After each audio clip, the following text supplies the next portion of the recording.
Good morning guys. So good morning, good afternoon, and good evening kung anong oras man nyo ito pinapanood. So welcome po sa Rabbit Frost Airsoft.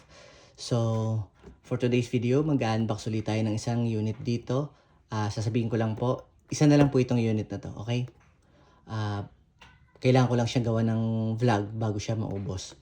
Okay?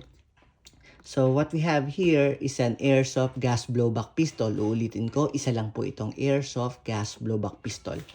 So, ang brand nito is ENC. Okay? Model number is EC3101. EC3101. Okay? So, open natin. Ba't ba nakaharang tong mga to? Wait lang. Okay, so open natin. So, ang nireplicate ng ENC3101 is itong,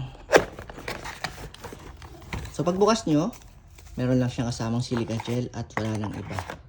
So ang replicate niya is 1911 Colt Classic, no? So siya ang baril nung World War II. Ayan. So complete Colt markings. By the way, metal yung unit, full metal, metal yung slide, metal yung lower frame, metal yung trigger, beaver tail safety, at saka itong manual safety. Hammer, lahat metal, pero lang itong pistol grip, no? Ayan. So, hindi lang siya ambidextrous na manual safety. Pang kanan lang siya. Wala siyang safety dito sa kaliwa, no? So, naka-fix iron sight, front and rear. Ayan. May serration lang siya dito. Tapos, meron siyang Colt markings. Tapos, nilagyan ko to kanina ng bala para makita nyo na kahit na Colt Classic siya or 1911 is double stack siya. Ayan. Ayan. Double stack siya. So, marami siyang may lalagay na bala. Kasi yung ibang 1911 Classic is single stack lang. Nakapila lang na ganun yung kanyang mga BBs.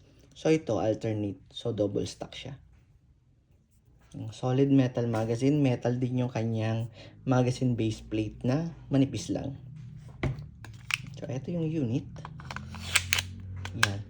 So, nakita nyo, ayan, meron siyang hulmahan dyan na bilog. Bakit siya may ganyan? Para yun sa mga 1911 na CO2 type. So, pwede siya sa CO2, kaya siya merong ganyan. Kasi di ba yung CO2 bilog? Bilog siya. Kaya siya merong nakahulmang bilog dyan. Para kahit na makapal yung bilog ng CO2, kakasya. Ayun. So, ito yung unit. Wala siyang, kung mapapansin nyo, wala siyang under railings for accessory attachment. So, hindi siya pwedeng lagyan ng kahit anong accessories like laser or flashlight. Yan. Kasi nga, classic siya. Wala pa namang ganito nung araw mga laser flashlight. Kung ano lang yung baril, yun na yun. Ang meron lang ito is threaded yung kanyang outer barrel. So, pwede ka maglagay dito ng tracer or suppressor. Ayan. So, ayun lang. Kung meron kayong katanungan regarding this unit, mag-message lang po sa akin sa Facebook, Viber, Telegram, at WhatsApp. At saka sa mobile number ko. Nandyan lang po sa bio yung lahat ng details ko.